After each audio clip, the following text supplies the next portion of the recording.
Welcome to Nasdaq TradeTalks. I'm Jill Malandrino, global markets reporter at Nasdaq, coming to you live from Consensus in Austin, Texas. Joining me for this segment, we have Rune Christensen, co-founder of MakerDAO. We're here to discuss improving the structure of the DAO by improving governance, tokenization, and of course, leveraging tools that use AI. It's great to have you with us, Rune. Welcome to TradeTalks.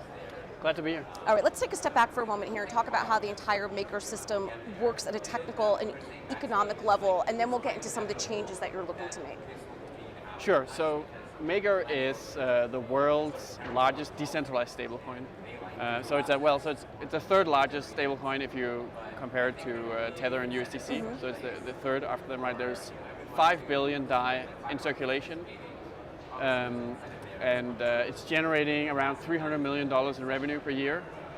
So it's a very large, proven, old project with a track record. And the fundamental way it works is that it basically keeps, you put your money into the stablecoin, right? You put your money into the system, and then the system on the blockchain allocates the money out into assets like crypto-backed loans with a lot of collateral, so they're very safe. But also US Treasuries. We pioneered the connection between decentralized finance and the blockchain, and then being able to actually allocate assets into the real world, like treasuries, like real estate. So this way you have a system that really can scale up and keep people's money safe, but leveraging these unique advantages of blockchain, like the transparency and resilience you have by having the system on the blockchain. What are, maybe challenges isn't the right word, but how can you leverage better governance using tools like AI to improve the structure of the DAOs? Yeah, so I think the biggest problem in crypto now, where there's been so much growth, there's been so much hype and excitement, and we've gone through some real challenges, right? But now we have proven that there's real potential in the industry. And I think now the number one issue we're facing is we have to kind of break out of the bubble. Things need to stop being so difficult, only for crypto experts and technical people, right? If we want to grow beyond that and have systems that can scale to the whole world, right, and really realize the original dream of Bitcoin, right, of transforming the global financial system, we need things to be a lot more user-friendly, a lot more accessible. And so for DAOs, which is these blockchain-based systems, right? So something like Maker, that is governed on the blockchain by its users. A big problem is sort of understanding how do you get people all over the world to come together to run a system like this without a central authority. And AI is really a key potential solution to this, right? Because you can use AI to sort of explain things simply and make it really sort of friendly and familiar to people that want to understand what's going on and understand why is their money safe, right? How can I trust this? AI is all very useful at basically explaining that to people, and then also actually helping with keeping it safe and sort of the structure itself. Right. Well, I mean, from a user perspective, you just want the experience to be seamless and something that you're familiar with, and you don't have to think about the back end. Leave that for the engineers, leave that for the developers. I mean, as long as I can get from point A to point B, have at it. Is this part of the end game plan? Tell us more about that. Yeah, so really, I think you summed it up beautifully, right? That actually is the central point of it, right? That, and I wish more people in crypto would understand this, that no one wants it to become, right? Nobody cares about what's in the machinery. Right. We have to build these systems that they have to be, one, really, really easy to use, and two, really, really safe. And so endgame is basically the idea of let's make sure that we really double down on combining these two things. It's already proven to be very safe, this system, right? It's for many years it kept billions of dollars safe.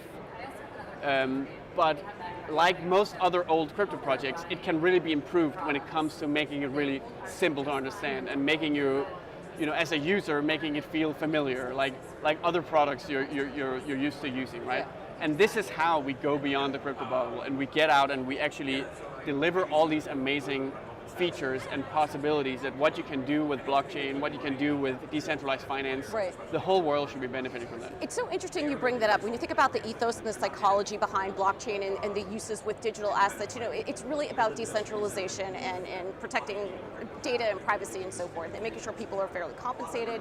And the space wants institutional adoption, they want more people to be comfortable with it, but then there's almost like this roadblock, to your point, where there's this like bubble around it where it's for the tech community or for people. It's almost like, explain to me crypto, the response, well, if you don't get it, then you don't get it. Like that's not going to help with adopting and making it a comfortable experience for users.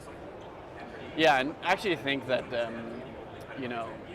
like decentralization, like transparency, all these like core ideals that are kind of like, they're almost like, I would almost say it's like a religion, right? People really believe in these things, right?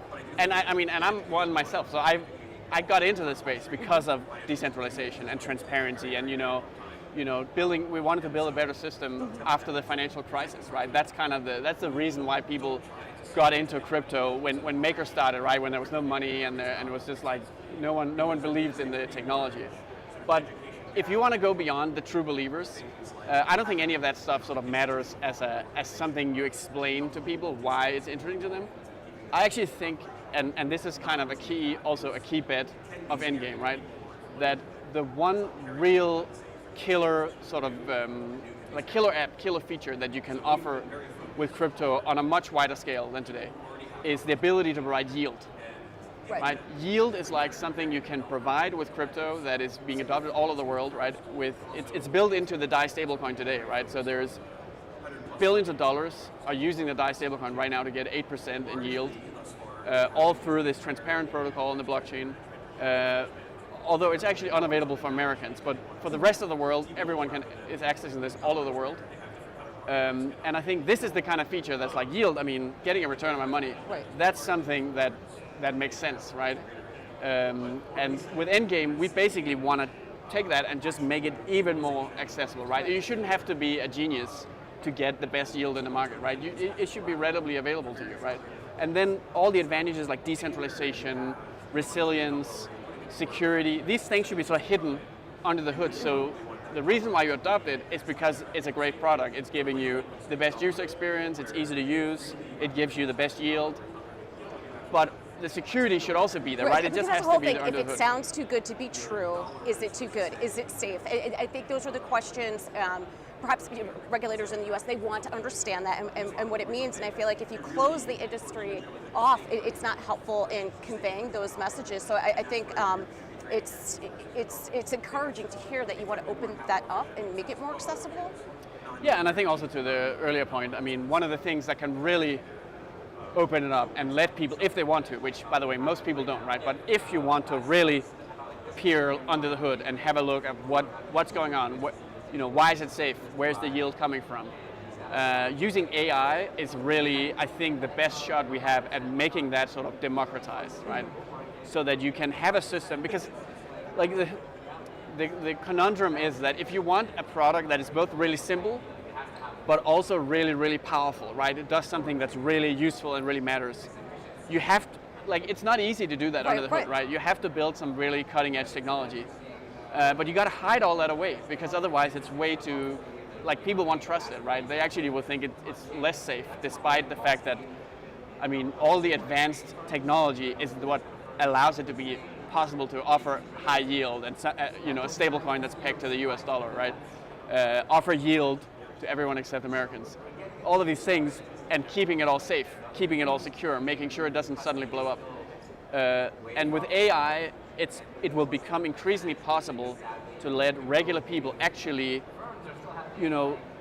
look into that and verify, yes, actually, I can see all these mechanisms work, right? It's not a ticking time bomb. I can sort of actually go through all the steps if I wanted to, right? Like sort of a companion that'll help you go through it. And I don't think that, most people will ever use something like that, but it is going to be really powerful in also getting more people involved to actually protect the system, right? Because that's a key feature of crypto, is you want to tap into the, the wisdom of the crowd, right? The democratization of having people actually all participate in running the financial systems they rely on. Yeah. And blockchain plus AI is a really powerful combination to realize this. Yeah, especially when you think about governance, which everyone can understand governance. All right, appreciate the insight. Thanks so much for joining us on Trade Talks. And thanks for joining us from Consensus. I'm Jill Malandrino, Global Markets Reporter at Nasdaq.